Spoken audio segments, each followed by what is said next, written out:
Welcome to Learn Jazz Bass with Matt Rybicki. I'm glad that you're here. I want to try to do something a little bit different in this video, and here's why. I enjoy making these videos for you, and it is truly, sincerely fun for me to do, and I really enjoy having conversations with you, talking about issues, answering questions with the whole bass community, and with you. It is fun. I'm sure it's no surprise to you that I am constantly trying to toe the line between having fun and sharing things and also adding some income to my family's household. So I was making a video this week and it ended up being a lot more work than I expected. It essentially came out to be a 45-minute video, and while I've done some of those before, I put a lot of extra work into this particular one, and so I thought, gosh, this might be an opportunity for me to try and offer something, but also if folks want to dive deeper into it, I can sell this video lesson for a very reasonable cost. The link is going to be below, by the way, for that. So what this particular video is here is talking about what that video is, and also sharing something specifically here too that I don't actually discuss in that video. The broad idea that I was working on were 10, let's call them hooks, that specifically work on sections of tunes that we encounter many times. Specific things that we can play when these moments occur in tunes, exact bass lines or exact concepts. I say hooks as in a hook to hang something on, so you can sort of hang your idea on this hook. This is a permanent thing that exists. It always works, it's always reliable. But it's also a hook in that it connects things too, right? So this word, excuse me, this word hook applies in multiple ways. So I have these 10 ideas that I share in the bigger video. An example of that would be something that let's talk about right now. And that has to do with something I call killer flow. And this is using the cliche bass line from Killer Joe, which I'm assuming that you have encountered. If you haven't, I'm going to do a separate video in my Essential Basslines part of this channel where I talk about that bass line because there's a couple things to say about it, extra things to say about it. But for our purposes here today, I want to talk about this line and how we can use it as a hook in tunes. And then also at the end of this video is going to be a very short overview of the other 10 hooks that are in this video lesson, available again for very, very, very cheap price. So let's talk about killer flow. The idea of this is, first of all, let's just talk about the Killer Joe bass line. The standard sort of way we think about it, and it does occur on one important album, is that the chords go between C7 and B flat 7. And the bass line starts on the root C, and then the next note is the fifth of the chord, which is G, and you play that down. I'm playing it closed here. There's a particular reason why. So root, 5, and then root again. And then we go B natural, which is the natural 7 that is on a dominant chord. Remember, a C dominant chord would be 1, 3, 5, flat 7. 1 is C, E is 3, G is 5, B flat is flat 7. But we're playing, in this instance, a B natural. So going back to the beginning, C, G, C, B natural. And then part of the reason we're doing this is because it is also a chromatic approach note to the next root, B flat 7, right there. B flat is the root, and then we basically play this same idea again in this bar. B flat, and then the fifth of B flat is F, and then B flat again. And now we're going to play a chromatic approach back to C, B natural, C again, because in Killer Joe, those chords repeat one bar each over and over again. C to B flat, C7 to B flat 7, C7 to B flat 7. B flat 7, by the way, B flat is the root, D is the natural third, F is the fifth, and A flat is flat 7. But the line altogether starting from C is B flat,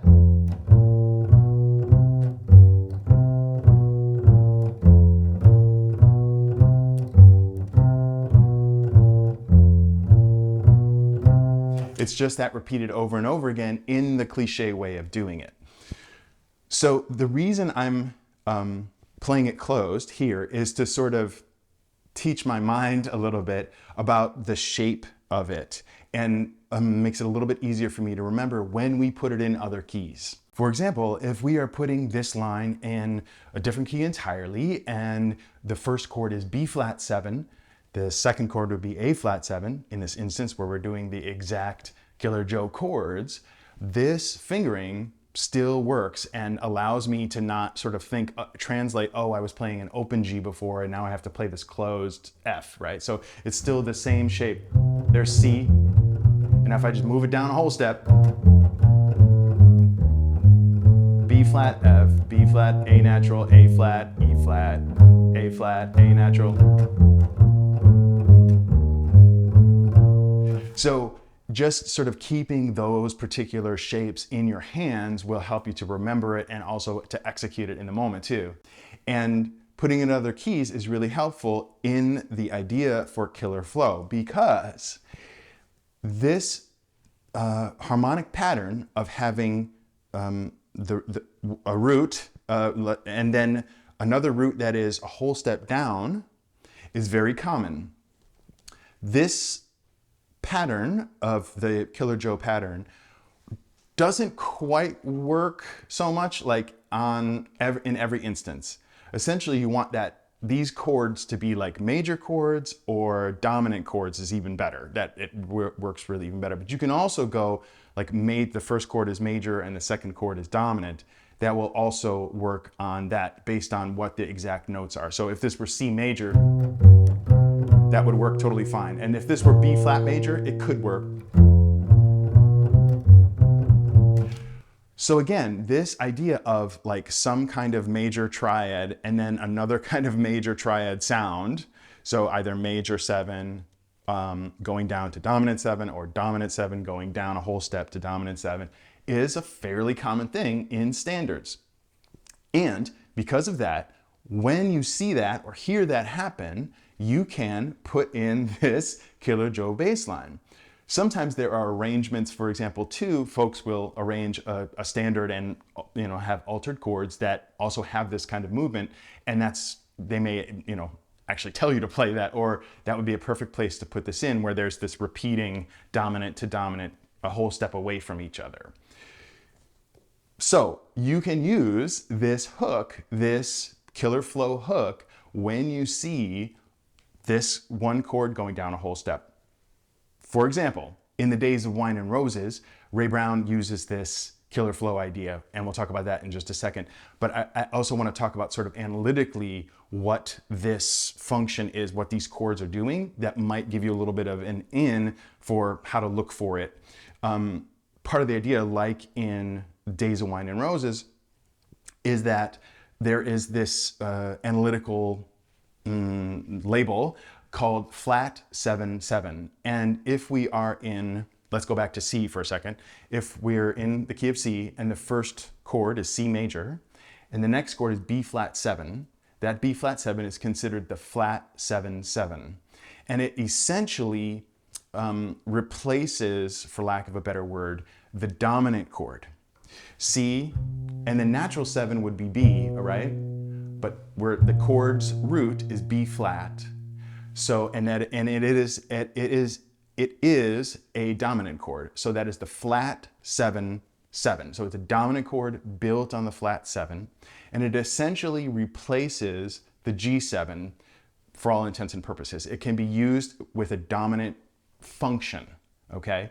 So if this pattern happens where the root goes down a whole step, that doesn't always mean that it's a flat 7/7 at all. It's very specifically the flat 7 of the tonic center, and generally returns to some kind of tonic sound, unless it's deceptive. So this Killer Joe, Killer Flow hook will connect these two things if it's going 1, flat 7/7, back to 1 in some kind of instance.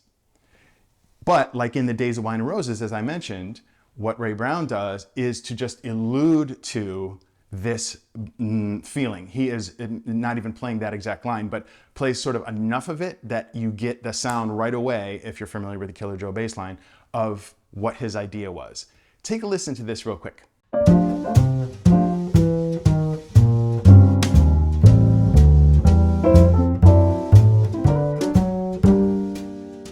So in this instance, it basically becomes a little cheeky thing, like a little bit of an inside joke in a way. But the idea of all these hooks is that they are specific things that we can play over specific little harmonic segments that give us a little bit of rest. As I said, something to sort of hang your hat on, something stable, something expected, something that we have worked out ahead of time that we can plug and play, essentially, is the idea with these hooks.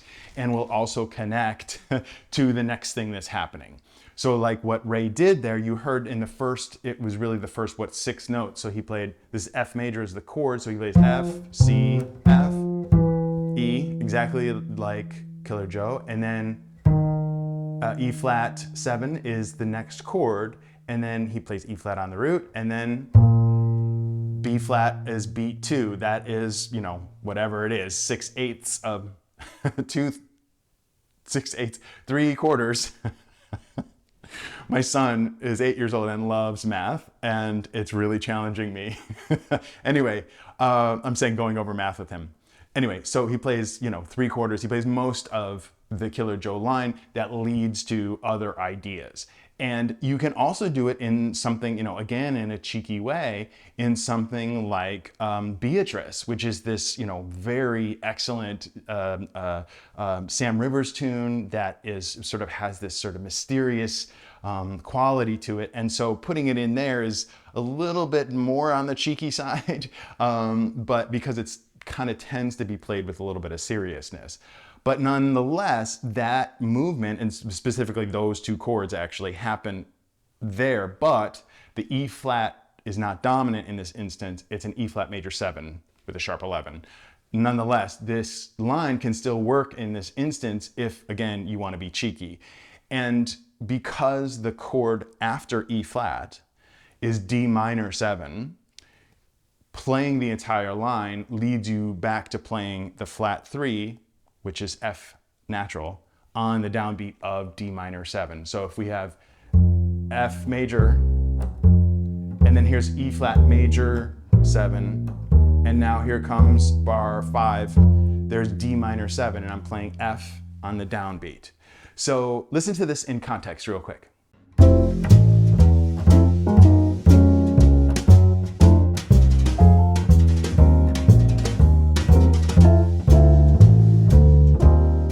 Yeah, so it didn't stick out too much, I think, at least with this particular accompaniment, who, by the way, is Kenny Barron playing on this accompaniment. So anyway, it didn't stick out, I think, as too terribly out of place. And looking forward to using this hook is something that's fun to do in a tune. Like when you are on, again, the 248th chorus of the trumpet solo, we're always trying to come up with new things to play, and we want them to sound good, but we also get tired. And so here are things that are going to be very, very reliable all the time, are always going to work, like the Killer Flow. So look for these particular harmonic movements where you can use this. And as I say, it's not terribly common, but be on the lookout, and I'm sure you will find some places to use it. So I've got 10 more ideas that I want to share with you. And as I say goodbye to you now, next up is just about a 2-minute, 3-minute overview of this longer video lesson that's available for you at the link below. I don't want to leave you with nothing though. So below is also a PDF related to what we talked about today. And thank you for joining me. It's always good when you're here. Always remember, straight ahead and strive for tone, and look for this video overview to come.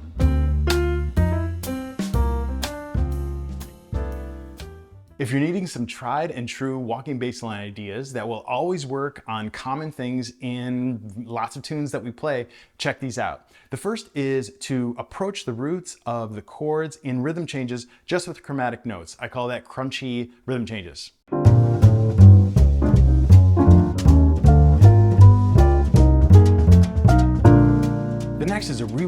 standard descending line I call fatback descent that you can put on blues, minor blues, and tunes that are blues-like.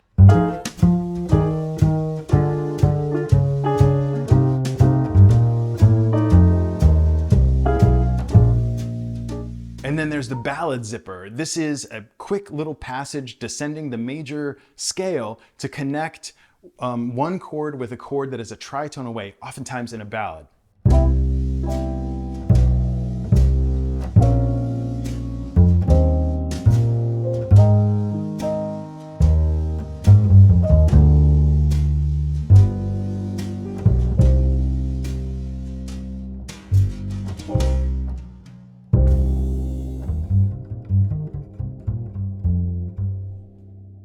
And let's say you've got a sequence of 2/5s, and you want to have some sort of logic connected there. Let's do the 2/5 concatenation, a pattern that's going to repeat over a bunch of 2/5s.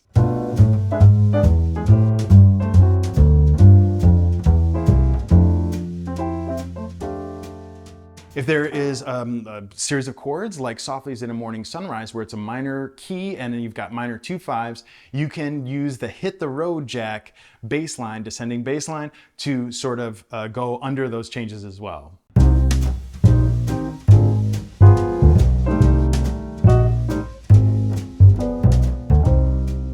Something I call the Royal 4 is taking a basically very simple progression where you would have sort of a 1 chord and then eventually gets to the 2 chord and filling in 1, 4, 3, 6 before the 2.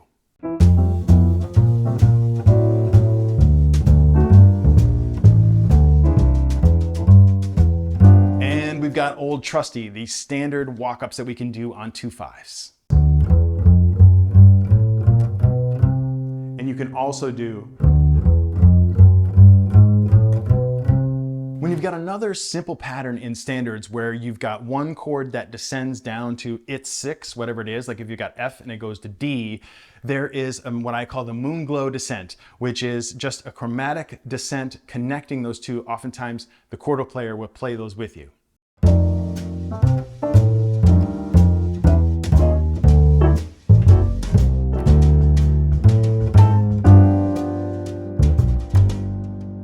There's a very cool turnaround in a tune called Ladybird, written by Tadd Dameron. I call Do the Dameron, this little tool, I call Do the Dameron. And the idea is just know this little progression, this little turnaround, and just play the roots on it for the first few times that it's introduced in a tune to get it into everybody's ear.